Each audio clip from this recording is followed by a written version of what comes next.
This is the Harry Loomis Show. Welcome back to the Harry Loomis Show. Today is Tuesday, October 7th.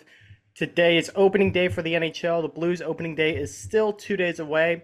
They face the Minnesota Wild to start their season on Thursday. But a big moment in the start of the season. The Blues have their official opening night roster out. And there's not really a ton of surprises this year, but we're going to break down the lineup regardless. 23 players in total, 14 forwards, 7 defensemen, and 2 goalies.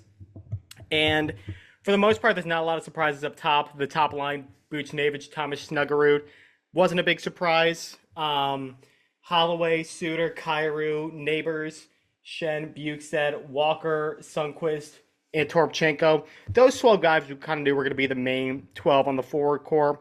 It was that 13th and 14th forward spot that were up for grabs, and they went to Matthew Joseph and Alex Texier. Milan Lucic's PTO is over, but the Blues are not shutting the door on him. Doug Armstrong said today that he was pretty banged up in the last couple of preseason games, and they're going to keep him in St. Louis. He's going to rehab that injury in St. Louis, and they'll evaluate throughout the season to see if maybe they can get him in on another PTO, maybe a 10-day deal. Maybe have him play some games in Springfield, keep him as an option. Who knows what's going to happen. The defense was pretty unsurprising for the top 6. The big question mark was going to be if Hunter Skinner would get the final spot over Matthew Kessel. He had a good camp, but he did not. Matthew Kessel is the Blues' 7th defenseman. And then the goalies remained the same, Jordan Binnington and Joel Hofer. But that did come at the expense of Colton Ellis, the Blues' 3rd string. Was claimed off waivers by the Buffalo Sabres. And to some Blues fans, that won't mean a whole lot because Colton Ellis has not played in the NHL, but we have to take into account that the Blues have been very fortunate the last 2 years to where Binnington and Hofer have really avoided any injuries. There hasn't been another goalie besides Hofer or Binnington in the Blues net since Thomas Greiss in 2023. And that's fairly unsustainable, to be quite honest with you. Even back in the early 2010s when Brian Elliott and Yaroslav Halak were maybe the best tandem in the league on a 1A, 1B status, Jake Allen was still getting games here and there. So pretty remarkable stuff for the Blues. The last 164 games still rely on 50 or 30. And now if the Blues do have an issue with one of the two, if they get injured, anything like that, it seems like it's a pretty big drop-off from Colton Ellis to the next 2 goalies in the Blues system, which are Vadim Zarenko and Will Cranley, who are going to be a tandem in Springfield this year. Two more guys who don't have NHL experience. Colton Ellis was NHL ready. Does not appear that these two are just yet, at least on a regular basis.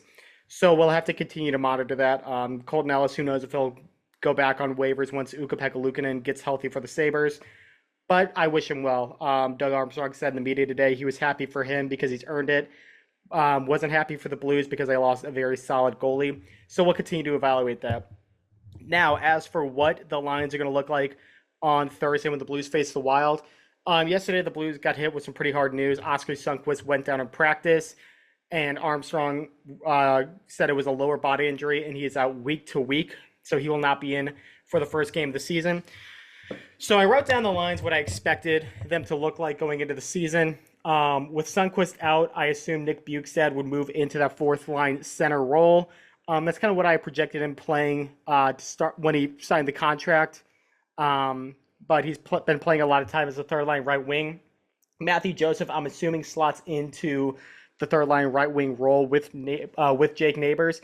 And in the preseason, we were seeing a lot of Holloway, Suter, and Kyrou, but today in practice, Shen was back centering the 2nd line, and Suter was on the 3rd line with Neighbors and Matthew Joseph. Texier was in for Bukestad as well in that 4th line. Bukestad just didn't skate today. I assume he's going to be just fine. But I go back and forth on this. Suter looked really good in a couple of those preseason games with Holloway and Kyrou. He's a guy that excels with really skilled wingers. Holloway scored 2 goals in the preseason game, I believe, against Dallas. First one, Suter won the faceoff. Puck came to Holloway at the high slot, and he buried it. Second one was a give and go with Holloway and Kyrou, and Suter's just raising hell, just going straight to the net front and causing a little bit of havoc. He's there if a rebound comes up and he's also screening the goalie at the same time. Just doing the little things right that Blues fans might not notice but are going to appreciate in the box score when his line is lighting it up. But at the same time, I did have concerns about Shen centering Neighbors because that didn't work out very well last year. They get along great by all accounts, but it just wasn't working for whatever reason last year. We'll see if it changes this year. And who knows, depending on who the third line right winger is. That seems like Shen and Suter seems like something that's interchangeable depending on the day. But that's how lines are looking right now. With Sundqvist being week to week, I wouldn't be surprised if he lands on IR. If he does, I don't know who the first call up would be. Would it be someone like Dvorsky? Would it be someone like a Kaskamaki, an Alexandrov, a Stenberg who had a really good camp? I think it just depends on the situation. Alexandrov has played a fourth line role before, so if you need a bottom sixer, I would think him, Kaskamaki, or Stenberg might be a better fit. Stenberg's a good offensive player, but he also has a good two-way game about him. A lot of Blues fans and media have been comparing him to Alexander Steen with his 200-foot game. And Dvorsky's more of an offensive guy, so if he's going to get games, it's got to be in the right situation. And if he's playing fourth line or anything like that, that's not going to be the right spot for him. So Blues fans need to stay patient with him. But that's what we got right now. We are a little bit over 48 hours until puck drop. And, man, I cannot wait. It feels real every time I write these lines down. And we are going to have a really good season. I'm going to try to keep up with content throughout the year, like I said. Maybe do some game notes, maybe do some more analysis, maybe some videos throughout the season, maybe work on my website, loomisleague.com, a little bit more. But I want to get more stuff out for you guys, if at all possible, and I'm going to try to hold myself to it. But we're almost there. I cannot wait. We'll talk to you again soon. This is the Harry Loomis Show.